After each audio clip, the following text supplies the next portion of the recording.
घेते. नाही नाही. हा घ्या, पुसून घ्या. शांत.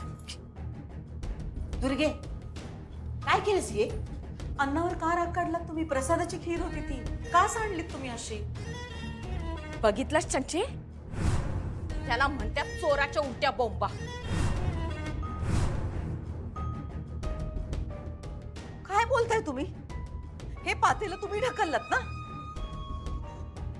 तुम्हाला एक सांगू का, माणसाने ना खाऊन माजावं, टाकून माजू नये.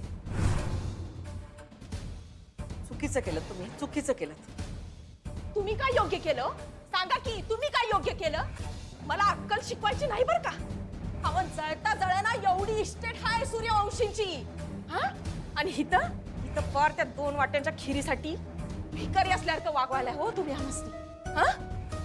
दुर्गे, तोंडावर तुझं काय बोलतीयस?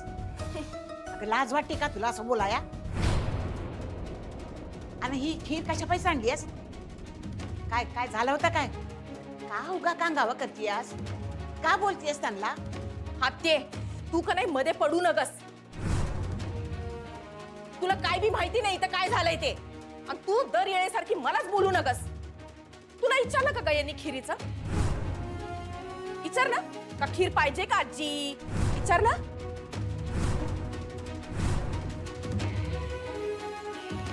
तुला बी विचारलं नाही ना खिरीचं?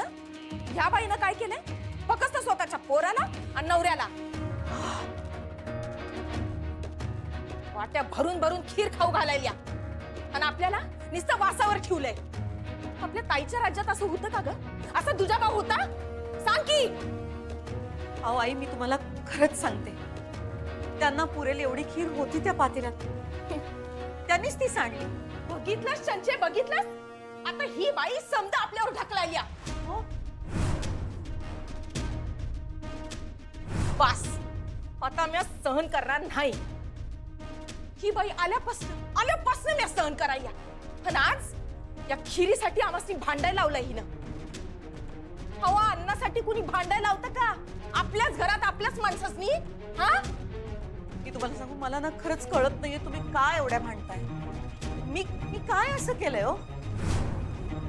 पण अन्नावरून तुम्ही भांडताय म्हणून तुम्हाला सांगते, तुम्हाला खरंच जर का अन्नाची कदर असती ना, तर तुम्ही हे पातेलं असं सांडलं नसतं. तुमचं दुखणं वेगळं आहे आणि तुम्ही बोलताय वेगळं, हे आलंय माझ्या लक्षात. तुमचं दुखणं वेगळं आहे आणि तुम्ही बोलताय वेगळं, हे आलंय माझ्या लक्षात. झालं आमचं दुखणं. वा, ही बाई समज करते. दुर्गे, आता बस बरं का. ओबाड बंद कर तुझं, नाही चाललंय तुझं. म्या बोलायले? अगं आत्ते, पर तू तुझ्या तोंडावरची डोळ्यावरची पट्टी कवा काढणार आहेस? अगं तुला कळत कसं नाही या बाईचं वागणं?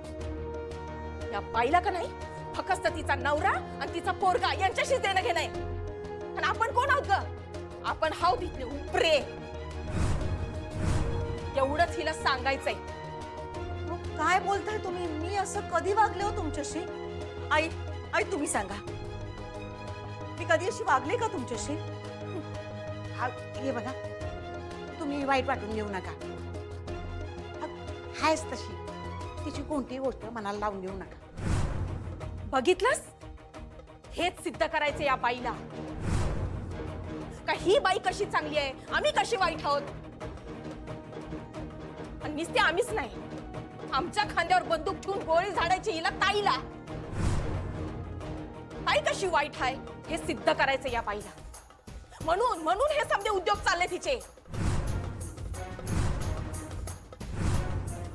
दुर्गे, अगं काय करू तुझ्या तोंडाचं? गप्प बस की जरा.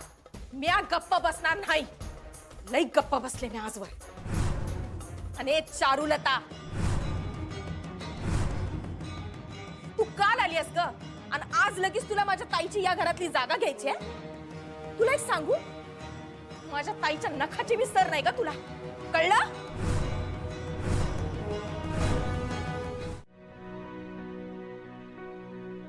तरी मी लई शांतपणे आणि सभ्यपणेच बोलतोय चारुलता मॅडम संग.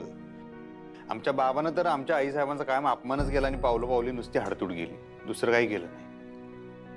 आणि आमचा बाप जरी आईसाहेबांशी कसा बी वागत असला ना, तरी आईसाहेबांनी कधीच त्याचा राग मनात ठेवला नाही, कधी आम्हाला अंतर दिलं नाही. दुसरी एखादी बाई असती तर काय केलं असतं? आमच्या बापाच्या विनंतीवरूनच आईसाहेब आम्हाला सांभाळत होत्या ना. पण त्यांनी कधीच नुसतं कर्तव्य करायचं म्हणून, एक काम करायचं म्हणून पाट्या टाकल्यासारखं केलं नाही. तुम्ही नाळेचं नातं म्हणताय ना व, त्यांनी त्यांच्या प्रेमातनं नाळेचं नातं निर्माण केलं आमच्या संग. जरी आम्ही त्यांच्या पोटी जन्म घेतलेला नसला तरी नाळेचं नातं आहे आमचं आणि आईसाहेबांचं. एका पारड्यात जर तुमच्या चारुलता मॅडमला ठेवलं आणि एका पारड्यात आमच्या आईसाहेबांनी ठेवलं ना, आईसाहेबांचंच पारडं कायम जड असणार. कारण जन्म दिलेल्या आईपेक्षा ज्यांनी आमच्यासाठी स्वतःचा जन्म खपवला त्या आईसाहेबांचं मोल आमच्यासाठी कायम जास्त असणार. हो, मला मान्य आहे अधिपती. भुवनेश्वरी मॅडमने तुमच्यासाठी जे जे केलंय, त्यांचं तुमच्या आयुष्यात जे स्थान आहे ते कोणीच नाकारत नाहीये. मी नाही नाकारत आहे. मला माहिती आहे त्यांनी खूप मोठा त्याग केलाय तुमच्यासाठी. तुम्हाला माहिती आहे, मला जेव्हा कळलं ना भुवनेश्वरी मॅडम तुमच्या खऱ्या आई नाही आहेत, तेव्हा मला खूप मोठा धक्का बसला. मला विश्वासच बसत नव्हता. मी तुम्हाला सांगण्याचाही प्रयत्न करत होते पण तुम्ही चिडलात माझ्यावर. आपलं खूप मोठं भांडण झालं. मला शेवटी आजींकडून कळलं की भुवनेश्वरी मॅडमनी तुमच्यासाठी काय काय केलंय. मग माझं प्रत्यक्षात भुवनेश्वरी मॅडमशीच बोलणं झालं आणि तेव्हा त्यांनी मला त्यांची बाजू समजावून सांगितली. अधिपती, त्या दिवशी माझ्या मनातला त्यांच्याविषयीचा आदर खूप वाढला.